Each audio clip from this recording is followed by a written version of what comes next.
إن الحمد لله نحمده ونستعينه ونستغفره ونعوذ بالله من شرور أنفسنا ومن سيئات أعمالنا من يهده الله فلا مضل له ومن يضلل فلا هادي له وأشهد أن لا إله إلا الله وحده لا شريك له وأشهد أن محمدا عبده ورسوله يا أيها الذين آمنوا اتقوا الله حق تقاته ولا تموتن إلا وأنتم مسلمون يا أيها الناس اتقوا ربكم الذي خلقكم من نفس واحدة وخلق منها زوجها وبث منهما رجالا كثيرا ونساء واتقوا الله الذي تساءلون به والأرحام إن الله كان عليكم رقيبا يا أيها الذين آمنوا اتقوا الله وقولوا قولا سديدا يصلح لكم أعمالكم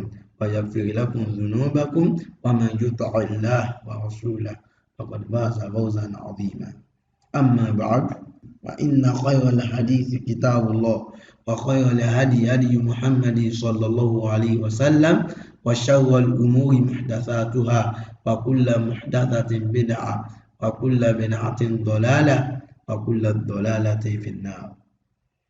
Assalamu alaikum wa rahmatullahi wa barakatuh. Àkí gbogbo mùsùlùmí ibikíbi tí ẹ bá ti ń gbọ́ wa. Gẹ́gẹ́ bí ẹ̀kọ́ èdè Lárúbáwá tí à ń bá lọ. Ibi tí a dé, ibẹ̀ náà ni ìpín ẹlẹ́ẹ̀kejì nínú Failul Mithal al-Ya'i.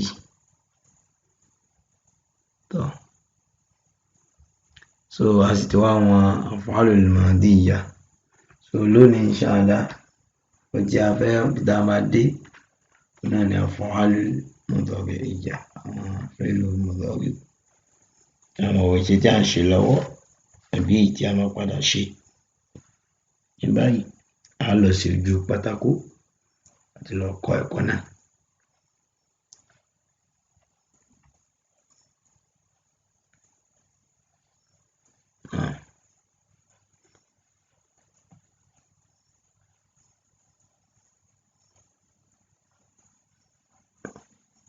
Àwọn ilé rẹ̀ tá a wà kọ́ ẹ̀kọ́ mìíràn.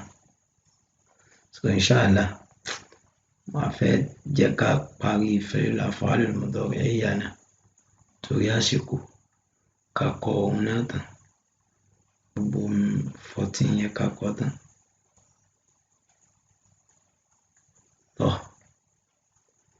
A fẹ́ mú Failul Mudari' ọkùnrin kan tí ó sì ń bíbá ẹ wá.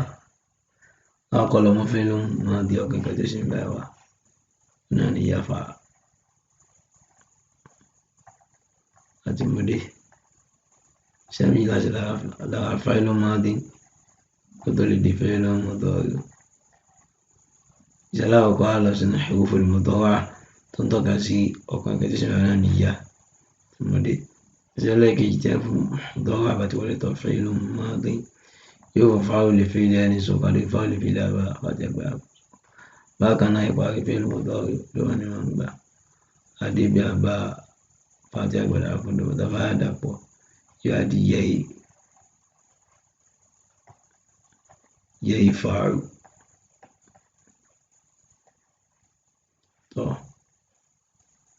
So ènìyàn méjì ọmọ jẹ́ tó bá ń bá wa kà lọ.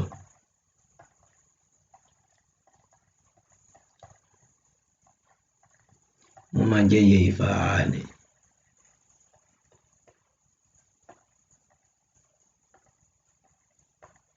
Yẹ ìfààní. So àwọn ọkùnrin tó pọ̀ máa jẹ́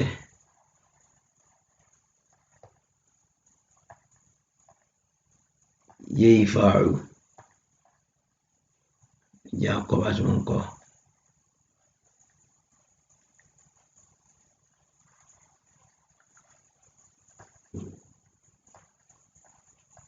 Yẹ ìfàrù. Plus one.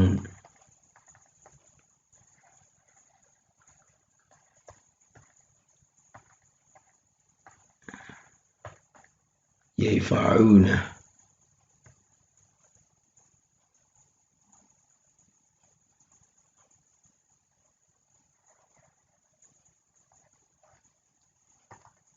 Yafa A plus Ta.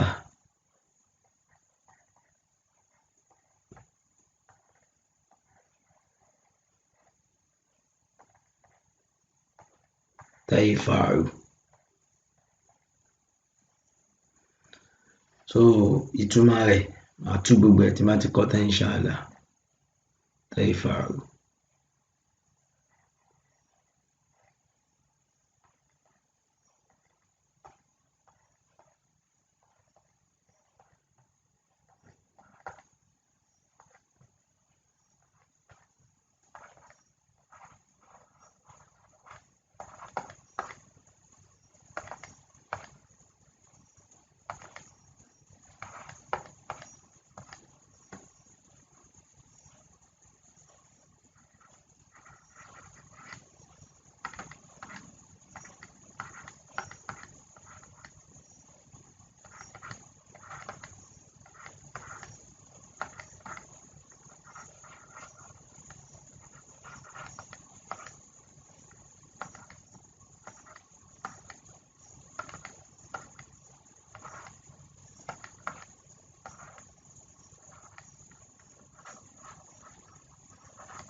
Yayfa'na.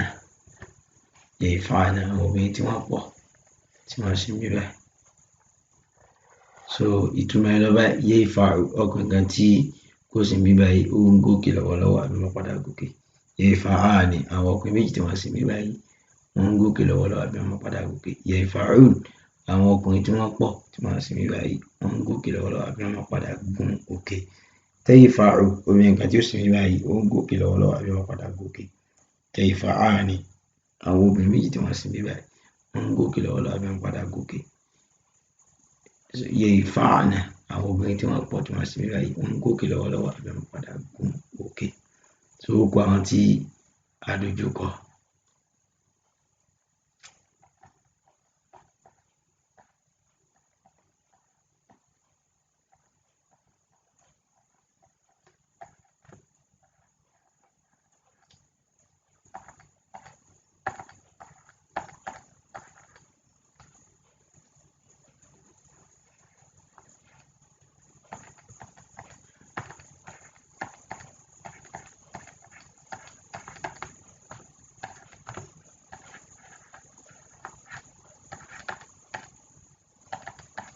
Tayfa'ani.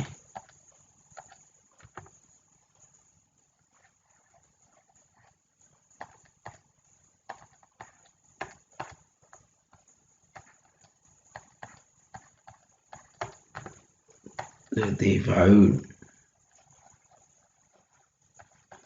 àwọn ọkùnrin tí wọ́n pọ̀ tí a dojú kọ ń gòkè lọ́wọ́lọ́wọ́ àbí a máa padà gun òkè. Tọ́ Tayfa'an àwọn ọkùnrin méjì tí a dojú kọ ń gòkè lọ́wọ́lọ́wọ́ àbí wọ́n padà gòkè. Tayfa'u ọkùnrin kan tí a dojú kọ ó ń gòkè lọ́wọ́lọ́wọ́ àbí wọ́n padà gòkè. So àwọn obìnrin kan tí a dojú kọ yóò máa jẹ́ Tayfa'in. Tayfa'in. Tayfa'u plus yawnun.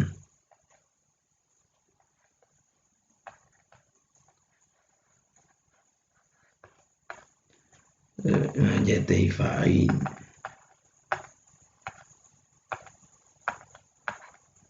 Tayfa'in.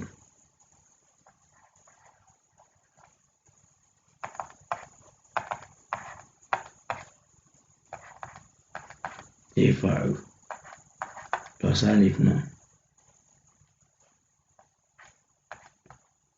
Wàhálà pọ̀.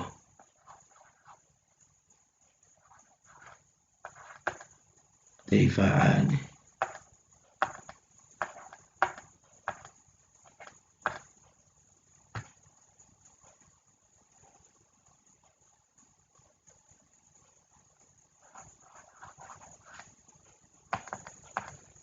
Tayfa'u plus nun.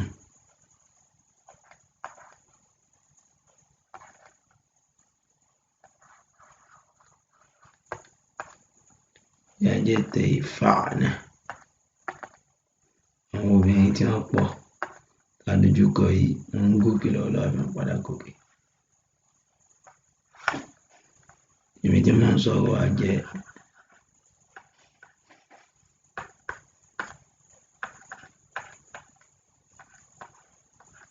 so gbogbo àná ni ó ti yé bí mo ti ń wọ́ọ̀kì ẹ̀yẹn o.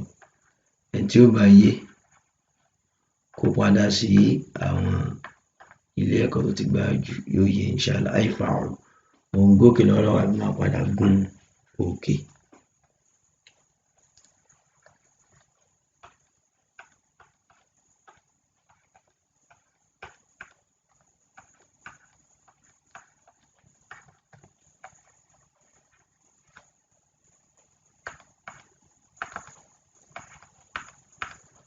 Àìfààrù à ń gun òkè lọ́wọ́lọ́wọ́ àbí a máa padà gun òkè. So inshallah bíbá yìí láti tún dá dúró ní òní. Tó bá di class tó ń bọ̀ a tún máa bá lọ láti bí a tún ṣe af'alul amri. Tá bá ti wá parí af'alul amri a wá bọ́ sí ìpín ẹlẹ́ẹ̀karùn-ún tí í ṣe al-fi'lul lafif. So inshallah so tá a bá ní àfikún àbí àyọkúrò ẹ kàn sí wa ní YouTube channel àbí Facebook page àbí Telegram channel. So kẹ́ comment kẹ́ dẹ̀ like ní YouTube inshallah. So subhanaka Allahumma bihamdik ashhadu an la ilaha illa ant astaghfiruka wa atubu ilayk. Assalamu alaikum wa rahmatullahi wa barakatuh.